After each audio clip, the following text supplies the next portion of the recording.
네, 안녕하세요. 2차 전지와 테슬라에 올인하고 있는 일레컨이라고 합니다.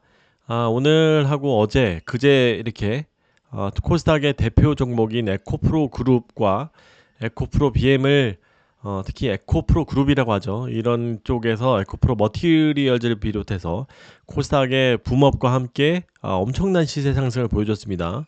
그래도 최근 뭐 30%씩은 다 기본적으로 오른 것 같은데 각자 양극재 업체들의 다른 상황과 다른 전략을 또 보여주고 있습니다. 약간 자기가 투자한 종목들을 좀 더 객관적으로 보실 수 있는 그런 좀 자료들을 제가 나름대로 생각해 봤는데 한번 좀 봐주시면 좋을 것 같습니다.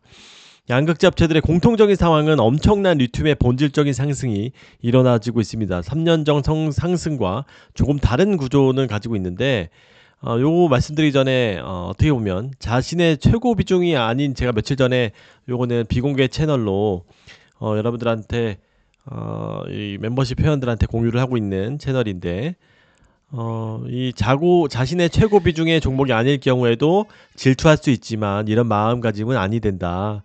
이것은 수급에 의한 상승일지라도 너무 좋은 일이다. 2차전지 섹터는 결국 항상 정말로 큰 궤를 같이 하기 때문에 이 점을 잊으면 안 된다. 올해 소재별, 종목별에 어느 정도 차별화는 가능할 것 같다라는 말씀도 드리면서 이 양극재 리튬에 대해서 좀 다시 한번 말씀을 좀 짧게 드리면 구조적으로 보면 이 사업은 원소재를 가공해서 약 10% 내외의 마진을 얻는 임가공업에 가깝습니다. 그래서 원소재 가격이 10% 상승하면 추가 가만히 있어도 매출과 이익이 그대로 110% 확대를 되는 되게 특이한 구조라고 할 수 있습니다. 그만큼 막 고부가 같이 다르면 사실 아니긴 합니다. 물론 가격의 변동이 레깅의 시차가 있긴 하죠. 우리가 3년 전에 돌이켜보면 애널리스트들이 예측을 다 틀렸습니다. 예측 대비 매출도 2배, 3배 나오고 이게 애널리스트들이 실적이 안 좋아서 그런 게 아닙니다. 누구 말대로. 그게 왜 그러냐면 이 핵심 광물의 급등을 예상을 못한 겁니다. 이런 업태, 이런 구조에 대해서 전혀 예상을 못하는 겁니다. 그래서 완전히 다 어닝 틀리고 난리 났었죠. 그래서 애널들이 왜 이렇게 틀리지? 저도 그렇게 생각할 정도였었습니다만 문행에서가 아니라 원자재 가격의 변수가 반영하기 어렵기 때문이다. 현재 지금 낮아져 있어서 이익이나 매출 컨센서스가 바닥에 가까운 상황이다. 이 상황에서 리튬의 반등은 컨센서스를 상향하게 만드는 가장 직접적이고 강력한 트리거가 될 수 있다. ESS 그리고 수요가 뒷받침 리튬 가격 상승이라서 하방 안정성을 가져갈 수 있다. 뭐 이런 이야기도 말씀을 드렸고 뭐 그것들로 다시 돌아와서 공통 상황은 가만히 앉아 있어서 매출과 이익이 늘어날 수 있는 엄청난 상승이 있다. 물론 뭐 어느 정도 아직 EV 쪽이 이런 바닥을 쳤냐 아니면 뭐 다시 개화했느냐 이 반복 다시 회복했느냐 뭐 이런 논란이 있지만 이런 공통적으로 이런 임가공업의 특성을 봐야 된다. 그래도 그 다음에 이 세 개 업체의 특성을 보면 에코프로비에 먼저 보면 코스닥 붐업 진짜 대단합니다.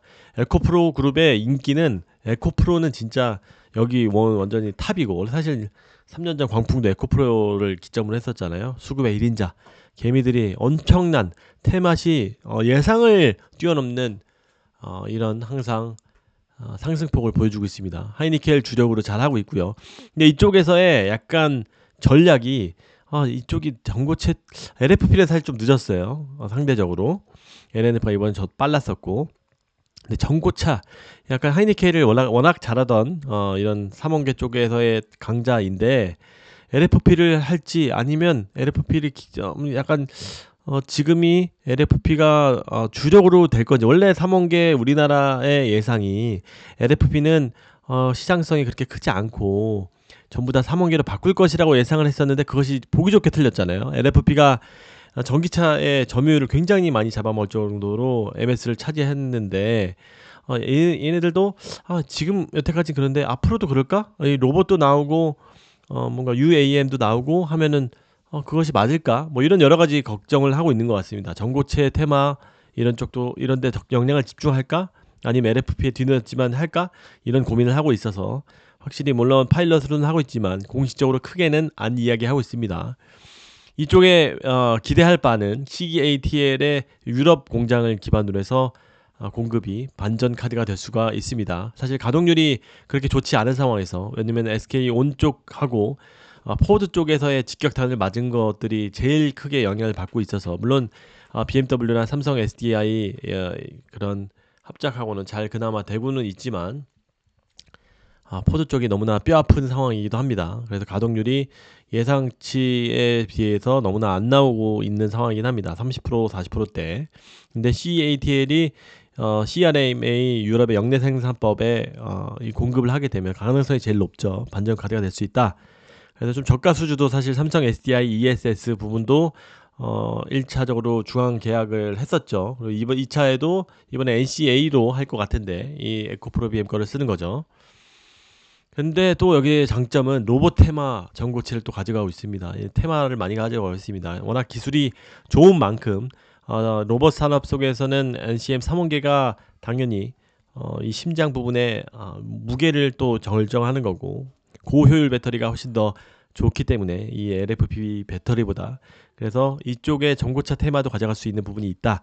다만 로봇이라는 것들이 우리 몇 년 뒤에 아직 뭐, 근데 오늘 또 피규어 AI 영상 보면 또 그런 것 같지도 않지만 어쨌든 몇 년 뒤에 이야기들이 가능성이 높은데 그런 테마성이라는 것들이 좀 불안하긴 합니다. 근데 요즘에는 뭐 테마, 지금 로봇 시장이 아주 뜨겁게 가열되고 있어서 로봇의 그 코스닥 레인보우도 PR이 뭐 한 1000배 이상씩 넘게 되고 있죠. 그 정도로 수급이 굉장히 테마가 중요한 상황이기도 합니다. 그리고 포스코 다음에 재무구조와 기술을 가지고 있다.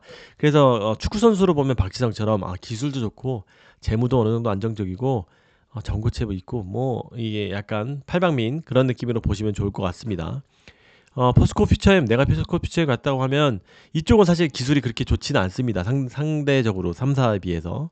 그래서 미드 니켈을 중심으로 좀 하고 있고, 가동률이 굉장히 좋지가 않습니다. GM에서 작년에 너무나 잘 나가줬었는데 GM이 많이 꼬꾸라지는 판 상황에서 가동률이 좋지가 않습니다. 근데 물론 어저께 GM 컨콜 했을 때 예상치 대비해서는 그래도 양호한 컨콜 미래 비전을, 포드는 아예 그냥 백업으로 한 것 같고 완전히 그냥 미드로 그냥 많이 후퇴한 것 같고, GM은 그나마 잘 어느 정도 해주는 것으로 LFP 배터리로 좀 전환을 하지만 어쨌든 그 영향으로 가동률이 크게 떨어졌습니다. 뭐 GM과의 합작 회사도 만든다고 막 할 정도였었습니다만, 그래서 사실 당장 버텨야 하는 26년 이게 문제이긴 합니다. 그래서 사실 요즘에 상승도도 좀 그나마 3사 중에는 낮은 상황이기도 하고요. 그 이유가 북미 노출도가 좀 높은 그런 부분이 있다. 네, 그나마 덜 퇴각된 부분, 포드가 더 최악이다. 그래도 얘네 뭐 LG화학하고도 뭐 나가는 부분 그런 것도 있으니까 버티고 있는데, 뭐 명예퇴직까지도 하고 있죠. 그만큼 가동률이 낮기 때문에 그런 부분에서 인력적인 부분도 이렇게 빼고 있다. 이런 거 참고로 아시면 좋을 것 같고, 든든한, 여기서 가장 큰 든든한 뒷배가 있다. 포스코 그룹의 리튬 상승이 지금 엄청 많이 됐는데 그 수혜가 간접적으로 뭔가 마진을 좀 덜 받는다든지 뭐 이런 것들도, 공급이 더 원활하다든지 이런 구조를 쉽게 가져갈 수 있다. 그리고 유일한 음극재. 근데 이것도 대부분 27년부터 이기 때문에 그런 부분이 26년도만 버티면 27년도는 괜찮다.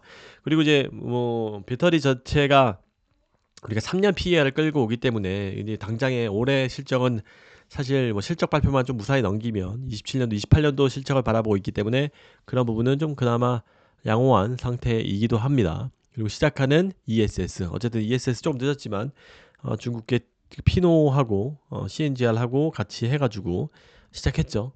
그리고 또 강점이 든든한 그룹 차원에서기 때문에 파워가 제일 셉니다. 셀사하고 1대1 협상력을 보이고 있습니다. 배터리 협회장을, 셀사 회장들을 제치고 얘네들이 됐죠. 셀사하고. 그래서 그만큼 진짜 그룹 대 그룹으로 붙는 이런 뭔가 한 방에 나올 수 있는 것들이 있다. 왜냐면 음극재, 양극재, 막 삼성 SDI랑 어디죠? LG 에너지솔루션하고도 막 그룹 차원에서 이런 계약하기도 했었잖아요. 턴키 계약처럼 그런 것들이 등급포 계약이 나올 수 있다. 그리고 이제 얘네들이 기술이 좀 딸리긴 하는데, 그래서 전고체 기업과 그저께인가요? 한번 나왔었죠. 미국의 전고체 기업과의 투자를 했었다. 그런 것처럼 이런 외부 M&A로 든든한 뒷배를 바탕으로 해서 좀 수혜를 받는 움직임을 보이고 있다라고 말씀드릴 수 있을 것 같습니다. 그리고 마지막으로 NF 같은 경우는 원통형 하이니켈 강자로서 지금 완전 테슬라에서 원벤더로 너무나 원래 LG화학이랑 같이 투밴드를 하고 있는데 원밴드로 혼자 독점적 지위를 2년간 정도는 누릴 수 있을 것 같죠. NCMA 95%로 지금 하고 있으니까 그런 것들이 LG화학이 꼬꾸라지고 LNF가 실적이 괜찮은 이유가 그것 중에 하나입니다. 이거는 너무나 중요한 팩터입니다. 지금같이 어려운 상황에서 유일한 5호 실적이다. 4분기 실적에도 리튬 환입을 비롯해서 유일하게 가동률이 한 50% 정도 가까이 되니까 45% 정도 되니까 유일하게 리튬 환입 없이 유일한 호실적을 기록하고 실제 매출도 3사 중에 제일 높을 것으로 예상이 되고 있습니다. 26년도 초반에는. 그래서 그런 부분이 굉장히 단기적으로는 모멘텀이 될 수 있다. 그리고 테슬라 밴더로 가지고 있는 그런 장점이 있죠. 사이버캡 세미트럭 이게 아무래도 4680 배터리 자체 배터리로 될 확률이 높은데 이쪽에서 채택될 확률이 가장 높고 이런 것들이 테슬라의 그나마 전기차 제가 수없이 많이 말씀드리는 리비안 그다음에 어디죠? 테슬라 이런 전기차 업체들은 후퇴할 데가 없다고 말씀드렸죠. 다른 내연차들은 어디죠? 하이브리드를 후퇴할 수 있지만 그런 것들 때문에 이런 확실하게 EV를 최종 밴더로 둔 게 이런 어려운 보글이 고개 시절에 가동률을 높일 수 있는 주요 요인이라고 볼 수 있습니다. 그리고 리튬 투기를 실패로 했었지만 리튬 비중이 높은 부분은 재고평가 환입이 가장 많이 들어올 수 있는 여지가 있기 때문에 그리고 ESS, 로봇 테마, 전고체 테마 다 같이 가져갈 수 있는 부분 이런 부분 얘네들도 어차피 하이니켈 강자이기 때문에 그 다음에 너무 좋은데 다 왜 얘 혼자 지금 맹추같이 이렇게 시총체계 안 하냐 높은 부채 비율이죠. 그래도 물론 이번에 저는 뭐 했었잖아요. 이번에 우리 몇 3천억 정도 갖고 오면서 이런 것들을 뭐 가진 전략으로 해서 좀 부채 비율이 낮아지긴 했지만 혼자 뭐 200% 300%씩 원래 400%에서 그 정도 낮아져도 200% 되니까 상대적으로 부채 비율이 너무 높아서 다른데 이 어려운 상황에서 돈 꾸기가 이제 쉽지는 않은 상황이니까 그런 것 때문에 가치 평가를 잘 받지 못하고 있습니다. 물론 그동안에 너무 많은 적자 같은 것들이 있었기 때문에 뭐 거의 1조 단위의 연간 누계 적자가 있었잖아요. 2년 동안에. 그래서 거의 SK 이노베이션급의 적자였었는데 대단한 거죠. 어떻게 보면은. 그래서 많은 부채 이런 것들이 좀 시총의 격차를 보여주고 있다. 다만 이런 것들이 숫자로 찍혀지면 이 시장의 분위기가 반등될 수 있다라고 말씀을 계속적으로 드리고 있습니다.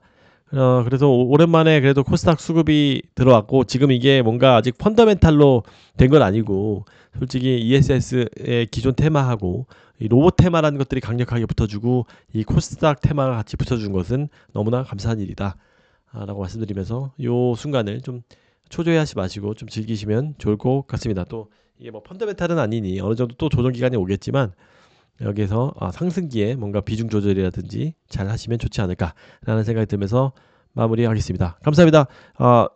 서두에 말씀드렸듯이 멤버십도 많이 가입해 주세요. 감사합니다.